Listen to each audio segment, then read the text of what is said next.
రంగంలో కీలక నిర్ణయాలు, గ్రామీణ రోడ్లకు మహర్దశ కల్పించటం, దివ్యాంగుల కోసం రేవంత్ ప్రభుత్వం కీలక నిర్ణయం, అంగన్వాడీల్లో ఎగ్ బిర్యానీ, ప్రజల వద్దకే రెవెన్యూ ప్రోగ్రాం, తెలంగాణ కవులు, కళాకారులకు సత్కారం, తెలంగాణ ఆవిర్భావ దినోత్సవం సందర్భంగా కీలక ప్రకటనలు, వర్షాకాలంలో తీసుకోవాల్సిన జాగ్రత్తలపై సీఎం దిశానిర్దేశం. వీటిపై ఫుల్ అప్డేట్స్ ఇప్పుడు చూద్దాం.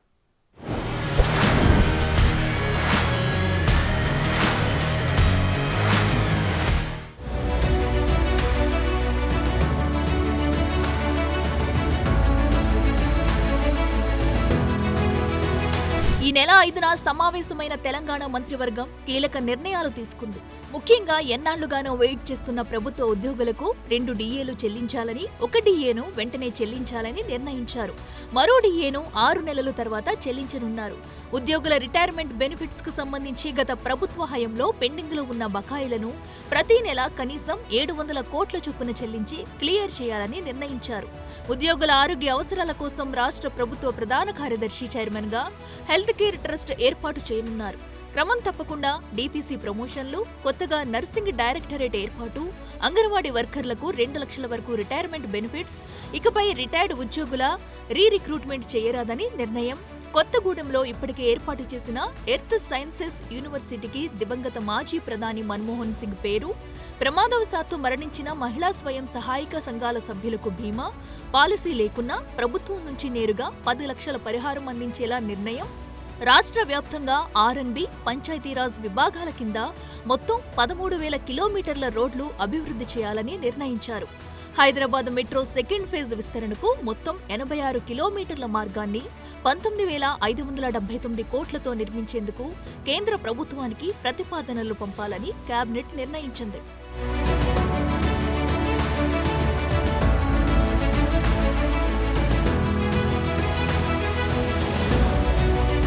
గ్రామీణ రోడ్లపై తెలంగాణ ప్రభుత్వం ప్రత్యేకంగా దృష్టి సారించింది.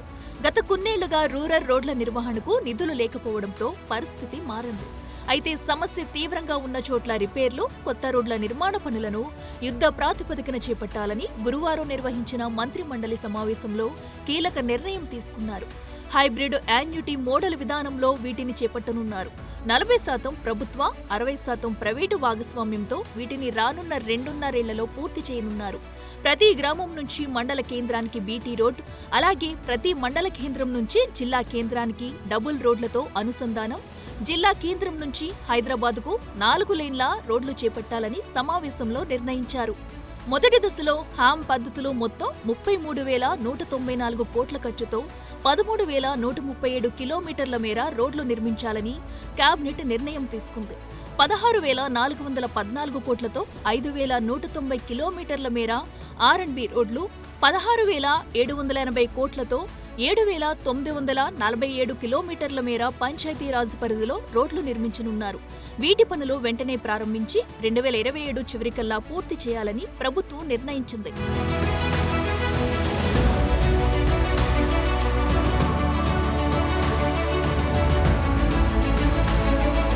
దివ్యాంగుల సంక్షేమంలో భాగంగా తెలంగాణ దివ్యాంగుల కోఆపరేటివ్ కార్పొరేషన్ ద్వారా పంపిణీ చేసే పరికరాలకు సంబంధించి విధి విధానాలు ఖరారయ్యాయి. ఈ పరికరాల పంపిణీలో గత ప్రభుత్వం నిబంధనలు జారీ చేసినప్పటికీ క్షేత్రస్థాయి నుంచి వచ్చిన వినతులు, సలహాలు, సూచనలకు తగ్గట్లు టీవీసీసీ పాలక మండలి నిర్ణయం తీసుకుని రాష్ట్ర ప్రభుత్వానికి ప్రతిపాదనలు సమర్పించింది. ఈ నేపథ్యంలో టీవీసీసీ ప్రతిపాదనలను రాష్ట్ర ప్రభుత్వం ఆమోదిస్తూ రాష్ట్ర మహిళాభివృద్ధి, శిశు, వికలాంగుల సంక్షేమ శాఖ కార్యదర్శి అనితా రామచంద్రన్ జీవో 89 జారీ చేశారు. ఈ నేపథ్యంలో ఈ నెల 5న టీవీసీసీ చైర్మన్ ముత్తినేని వీరయ్య ఉత్తర్వుల కాపీలను విడుదల చేశారు. వినతులను పరిగణించి పెద్ద సంఖ్యలో దివ్యాంగులకు లబ్ధి జరిగే విధంగా మార్పులు చేస్తూ చర్యలు తీసుకున్నందుకు సీఎం రేవంత్ రెడ్డికి ప్రత్యేకంగా కృతజ్ఞతలు తెలిపారు. గతంలో 80% వైకల్యం ఉన్న వాళ్లకు మాత్రమే అర్హత కల్పించగా ప్రస్తుత ప్రజా ప్రభుత్వం 40% వైకల్యం ఉన్న సంక్షేమ ఫలాలు అందించనుంది.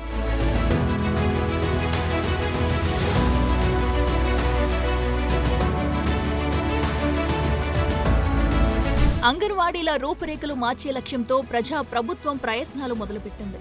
ఈ క్రమంలో ఇప్పటికే పలు నిర్ణయాలు తీసుకున్న ప్రభుత్వం తాజాగా మరిన్ని మార్పులు, చేర్పులకు శ్రీకారం చుట్టబోతుంది.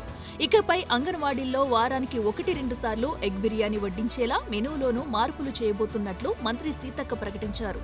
అంగన్వాడీల ద్వారా చిన్నారులకు అందిస్తున్న ఆహార పదార్థాలను మరింత రుచికరంగా మారుస్తామన్నారు.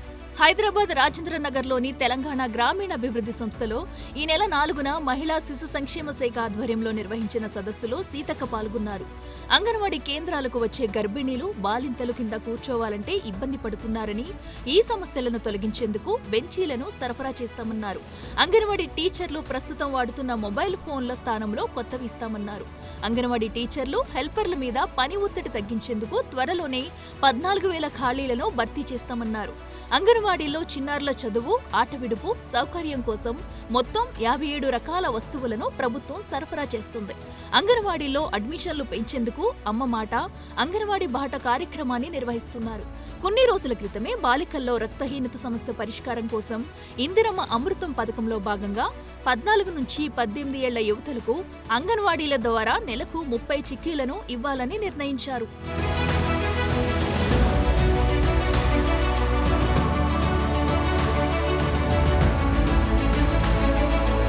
వర్షాలు, వరదల వంటి పరిస్థితులు తలెత్తినప్పుడు కమాండ్ కంట్రోల్ సెంటర్ నుంచి పర్యవేక్షించడానికి వీలుగా ఒక వ్యవస్థను ఏర్పాటు చేసుకోవాలని సీఎం రేవంత్ రెడ్డి ఈ నెల 3న చేసిన రివ్యూలో అధికారులను ఆదేశించారు. వర్షాలు పడినప్పుడు నగరంలో ట్రాఫిక్ తో పాటు ఇతర సమస్యలు తలెత్తకుండా పోలీస్, ట్రాఫిక్, హైడ్రా, జీహెచ్ఎంసీ విభాగాలు సమన్వయంతో పనిచేయాలని చెప్పారు. వర్షాకాల సన్నద్ధతపై ఉన్నతాధికారులతో సీఎం పరిస్థితిని సమీక్షించారు. జంట నగరాల్లో గుర్తించిన 141 వాటర్ లాగింగ్ పాయింట్స్ వద్ద వాటర్ హార్వెస్టింగ్ వెల్స్ పనులకు సంబంధించిన పురోగతిని అధికారులను అడిగి తెలుసుకున్నారు. అసంపూర్తిగా ఉన్న నాలాల పూడికతీత పనులు వీలైనంత త్వరగా పూర్తి చేయాలని ఆదేశించారు.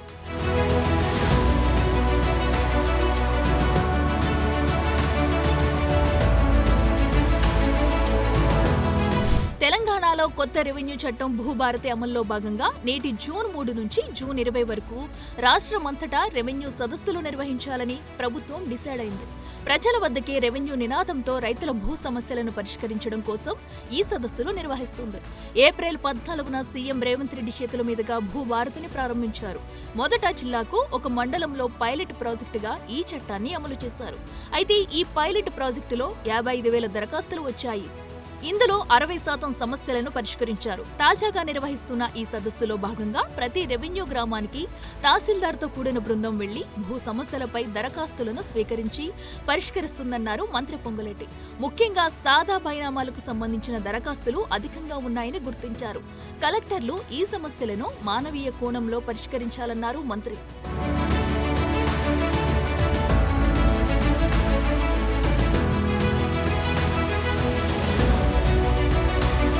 తెలంగాణ ఆవిర్భావ వేడుకలను ప్రభుత్వం ఘనంగా నిర్వహించింది. స్వాతంత్ర్యం వచ్చి 100 ఏళ్లు పూర్తయ్యే 2047 నాటికి దేశాన్ని 30 ట్రిలియన్ల ఎకనామీగా తీర్చిదిద్దడంలో తెలంగాణ అగ్రగామిగా నిలవనుందని సీఎం రేవంత్ రెడ్డి విశ్వాసం వ్యక్తం చేశారు. తెలంగాణ రైజింగ్ 2047 నినాదంతో 10 ఏళ్లలో రాష్ట్రాన్ని 1 ట్రిలియన్ ఎకనామీగా తీర్చిదిద్ది 2047 నాటికి 3 ట్రిలియన్ల ఎకనామీగా మార్చే లక్ష్యంతో ముందుకు సాగుతున్నట్లు చెప్పారు. ప్రపంచంలోనే తెలంగాణను నెంబర్ 1గా నిలిపే దిశగా ప్రజాప్రభుత్వం ప్రణాళికలు సిద్ధం చేస్తుందన్నారు. తెలంగాణ ఆవిర్భావ దినోత్సవాన్ని పురస్కరించుకుని జూన్ 2న పరేడ్ గ్రౌండ్స్ లో కార్యక్రమం ఏర్పాటు చేశారు. తమ ప్రభుత్వం రాష్ట్ర ప్రగతికి చేస్తున్న కృషిని, భవిష్యత్ ప్రణాళికలను సీఎం రేవంత్ వివరించారు. 30,000 ఎకరాల్లో ఫ్యూచర్ సిటీ, నిరుపేదల కోసం ఇందిరమ్మ ఇళ్లు, కులగణనతో దేశానికి ఆదర్శంగా నిలిచామని, యువతే మన భవిష్యత్ అని చెప్పి 16 నెలల్లోనే 60,000కు పైగా ఉద్యోగ ఖాళీలను భర్తీ చేశామన్నారు. రైతన్న సంక్షేమానికి పెద్దపీట, ఇందిరా మహిళా శక్తి మిషన్ ఇలాంటి కార్యక్రమాల గురించి వివరించారు.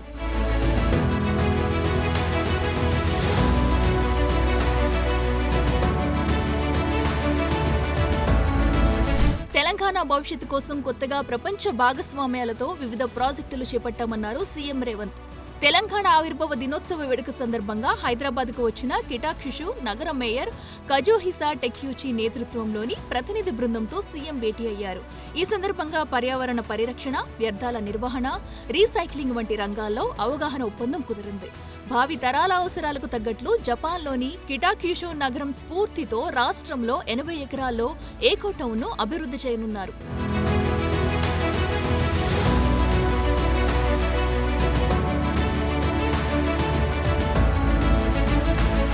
తెలంగాణ ఉద్యమానికి ఊపిరిలూదిన పలువురు కవులు, కళాకారులు, సాహితీవేత్తలకు సీఎం రేవంత్ రెడ్డి తెలంగాణ ఆవిర్భావ దినోత్సవం సందర్భంగా గౌరవ పురస్కారాలు అందజేశారు.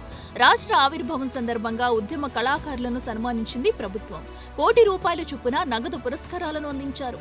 తెలంగాణ ఉద్యమ ప్రముఖులు 9 మందికి ఈ నగదు పురస్కారం అందించారు.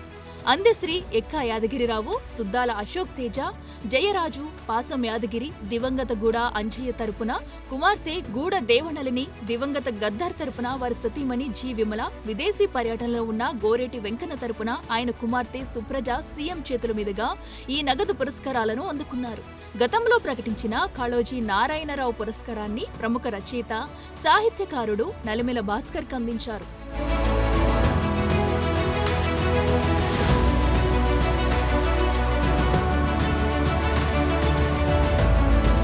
నియామకాల విషయంలో శ్రద్ధ చూపుతున్న తెలంగాణ ప్రభుత్వం తాజాగా తెలంగాణలో 118 మంది అసిస్టెంట్ పబ్లిక్ ప్రాసిక్యూటర్ల నియామకానికి ప్రభుత్వం పచ్చజెండా ఊపింది. ప్రస్తుతం 285 ఏపీపీ పోస్టులకు గాను 120 మంది మాత్రమే ఉన్నారు. ఈ నేపథ్యంలో కొత్త నియామకాలతో డిపార్ట్మెంట్ ఆఫ్ ప్రాసిక్యూషన్లో పెద్ద మొత్తంలో పోస్టులు భర్తీ కానున్నాయి. 2022లో ప్రభుత్వం చివరిసారిగా 92 ఏపీపీ పోస్టులకు నియామక ప్రక్రియ చేపట్టింది. ట్రైనింగ్ తర్వాత వారంతా విధుల్లో చేరగా అనంతరం పలువురికి ప్రమోషన్లు రావడంతో 165 ఏపీపీ పోస్టులు ఖాళీ అయ్యాయి.